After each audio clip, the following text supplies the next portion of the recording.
अब हम लोग इलेक्ट्रिक फील्ड इंटेंसिटी के लिए फॉर्मूला डिराइव करेंगे। Electric field intensity at any point on the axial line.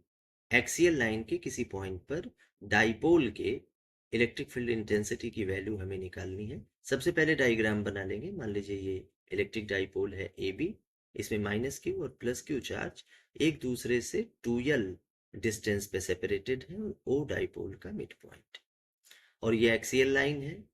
और एक्सियल लाइन के किसी पॉइंट P पर हमें इलेक्ट्रिक फील्ड इंटेंसिटी निकालनी। अब एक काम आप और कर लीजिए कि डाइपोल के मिड पॉइंट से इस पॉइंट P के बीच का डिस्टेंस कंसीडर कर लीजिए r।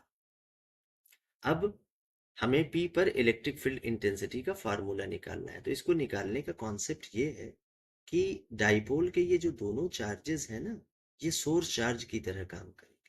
ये नेगेटिव चार्ज भी अपना इलेक्ट्रिक फील्ड यहाँ क्रिएट करेगा P पर, और पॉजिटिव चार्ज भी अपना इलेक्ट्रिक फील्ड क्रिएट करेगा। और आप जानते हैं इलेक्ट्रिक फील्ड इंटेंसिटी का डायरेक्शन वही होता है जो इलेक्ट्रिक फील्ड का होता है। तो नेगेटिव चार्ज की वजह से पॉइंट P पर इलेक्ट्रिक फील्ड इंटेंसिटी का डायरेक्शन नेगेटिव चार्ज है, तो आप जानते हैं पास आने के डायरेक्शन में होगा। तो माइनस क्यू चार्ज की वजह से पॉइंट P पर इलेक्ट्रिक फील्ड इंटेंसिटी का डायरेक्शन पास आने के डायरेक्शन में, और इलेक्ट्रिक फील्ड इंटेंसिटी की वैल्यू मतलब इलेक्ट्रिक फील्ड की वैल्यू E1 है। उसी तरह से पॉजिटिव चार्ज के कारण यहाँ पर इलेक्ट्रिक फील्ड की वैल्यू, इलेक्ट्रिक फील्ड इंटेंसिटी की वैल्यू E2 है, और डायरेक्शन दूर जाने के डायरेक्शन में होगा। अब अगर हम इन दोनों का रिजल्टेंट निकाल लेंगे तो वही रिजल्टेंट इस पूरे डाइपोल की वजह से इलेक्ट्रिक फील्ड इंटेंसिटी की वैल्यू को बताएगा। तो सबसे पहले डिराइव करने के लिए हम लोग इलेक्ट्रिक फील्ड इंटेंसिटी निकालेंगे पॉइंट P पर ड्यू टू नेगेटिव चार्ज। तो वही सोर्स चार्ज का फॉर्मूला लगाएंगे पॉइंट चार्ज का, 1/4πε0 Q/r²। तो 1/4πε0। अच्छा, माइनस चार्ज की वजह से हमने इलेक्ट्रिक फील्ड इंटेंसिटी की वैल्यू को E1 लिया है, तो यहाँ E1 लिखेंगे। E1 1/4πε0, इसको आप K भी लिख सकते हैं।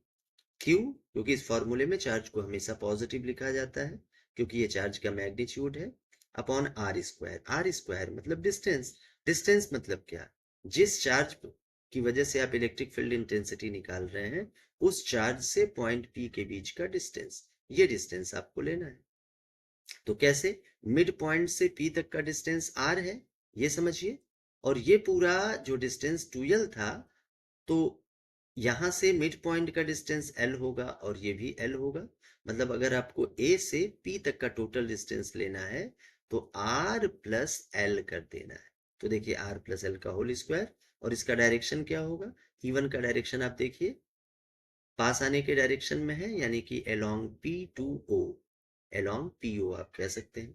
उसी तरह से electric field intensity at P due to positive charge, इसकी वैल्यू को हम लोगों ने E2 लिया है। तो वही फॉर्मूला 1/4πε0 की जगह आप K लिख सकते हैं, Q बाई डिस्टेंस r²।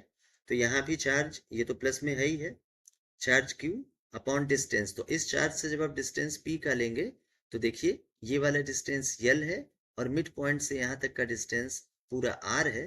तो ये डिस्टेंस निकालने के लिए R माइनस एल हो जाएगा, R माइनस एल का स्क्वायर। और डायरेक्शन होगा पॉजिटिव चार्ज से दूर जाने के डायरेक्शन में, यानी कि अलोंग OP, अलोंग OP लिख सकते हैं। अब हमें इन दोनों का रिजल्टेंट निकालना है, नेट इलेक्ट्रिक फील्ड इंटेंसिटी। तो नेट इलेक्ट्रिक फील्ड इंटेंसिटी कैसे निकालेंगे? अगर दो वेक्टर क्वांटिटीज अपोजिट डायरेक्शन में हो तो उनका रिजल्टेंट दोनों को माइनस करके निकालते हैं, बड़े में से छोटे वाले को माइनस करेंगे। अब E1 और E2 का फार्मूला देखने से समझ में आ जा रहा है कि E1 की वैल्यू छोटी है क्योंकि R प्लस L की वैल्यू R माइनस L से बड़ी है। तो ये इनवर्सली प्रोपोर्शनल होने की वजह से R प्लस L बड़ा है, जिसकी वजह से E1 स्मॉल होगा और E2 बड़ा होगा। तो रिजल्टेंट निकालने के लिए E2 माइनस E1 करेंगे। अब E2 और E1 की वैल्यू यहाँ पुट कर देंगे। अब E1 और E2 की वैल्यू हम यहाँ पुट करेंगे, तो E2 की वैल्यू यहाँ से देख के पुट कर देंगे और E1 की वैल्यू भी पुट कर देंगे। ये इतना आ जाएगा, और यहाँ से K हम कॉमन ले लेंगे तो इस तरह का आ जाएगा। अब यहाँ से Q भी आप कॉमन ले लीजिए, KQ। तो 1/r माइनस एल का whole square minus 1/r plus L का होल स्क्वायर। और ये जो नेट इलेक्ट्रिक फील्ड इंटेंसिटी है उसका डायरेक्शन क्या होगा?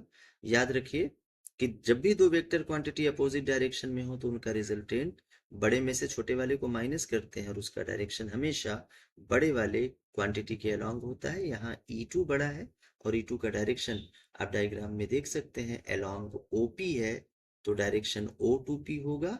या आप ये भी कह सकते हैं from minus charge to positive charge, तो नेट का direction along -Q2 + Q charge की तरफ होगा। अब इसको सॉल्व करना है।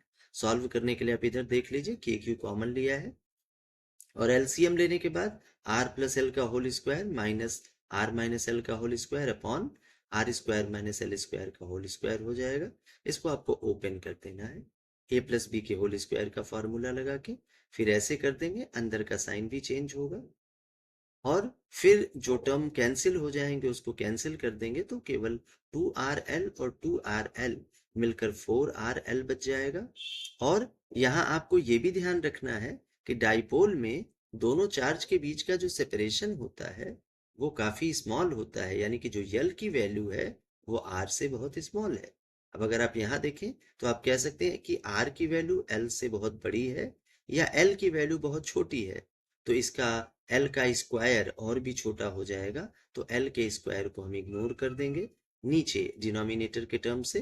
तो एल स्क्वायर को इग्नोर करेंगे तो आर स्क्वायर का होल स्क्वायर आर पे पावर 4 आ जाएगा। आर से आर कैंसिल होने के बाद 4L/r³ आएगा। और आप जानते हैं डाइपोल मोमेंट का फार्मूला Q × 2L होता है। फिर ये वैल्यू अगर यहाँ पुट करेंगे तो E = K 2P/r³ आ जाएगा। और अगर इसको वेक्टर फॉर्म में लिखना हो तो E के ऊपर वेक्टर, K स्केलर है, P के ऊपर वेक्टर और मॉड r³ और यूनिट वेक्टर r लगा देंगे जो इसके डायरेक्शन को बताएगा। Thank you.